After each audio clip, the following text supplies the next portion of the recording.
5 second. Ready, start.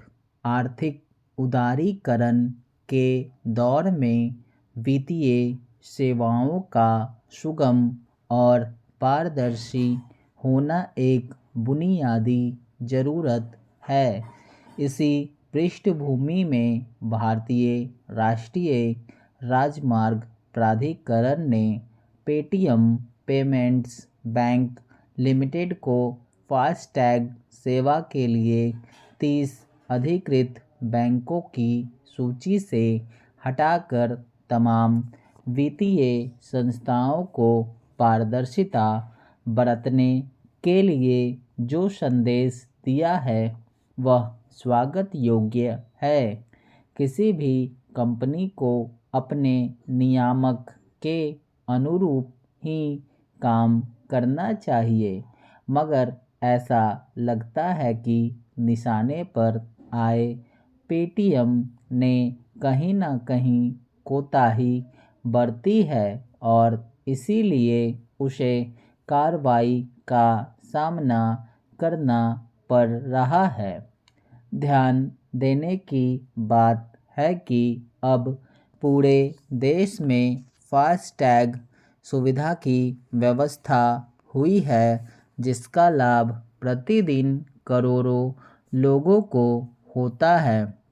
देश भर में स्थित 850 से ज़्यादा टोल गेट या टोल नाकों या टोल प्लाजा से जितने भी लोग गुजरते हैं उन्हें नकदी रखने की मजबूरी से मुक्ति मिल चुकी है और ज़्यादातर टोल गेट पर जेब टटोलने या वाहन से बाहर हाथ निकालने और खुदरा पैसों के लिए बहस करने की ज़रूरत नहीं रह गई है।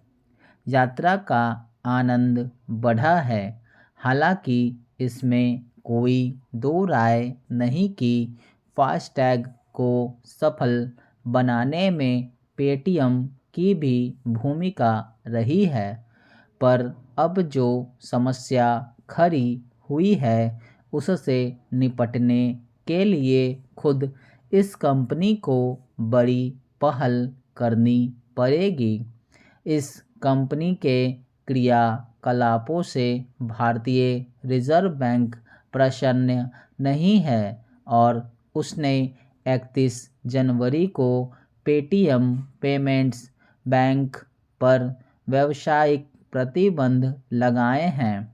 इस कंपनी को कहा गया है कि उसका बैंक 29 फरवरी के बाद कोई जमा स्वीकार न करे और कर्ज लेन देन भी ना करे। इस कंपनी को पहले ही चेत जाना चाहिए था। भारतीय केंद्रीय बैंक ने मार्च 2022 में ही उसके बैंक को नए ग्राहक जोड़ने से रोक दिया था। भारतीय रिजर्व बैंक की मर्जी से ही देश में तमाम वित्तीय संस्थाओं को काम करना चाहिए और किसी भी संस्था को मनमानी करने की इजाज़त नहीं दी जा सकती। जो कंपनी नियमों की पालना नहीं कर रही है उसे कारोबार से रोकना गलत नहीं है और इसी दिशा में राष्ट्रीय राजमार्ग प्राधिकरण ने कदम उठाया है। यह डिजिटल का दौर है और इस दौर में विश्वसनीयता की ज़रूरत ज़्यादा बढ़ गई है। लोग लाखों रुपए का आदान प्रदान एक क्लिक या एक बटन से करने लगे हैं।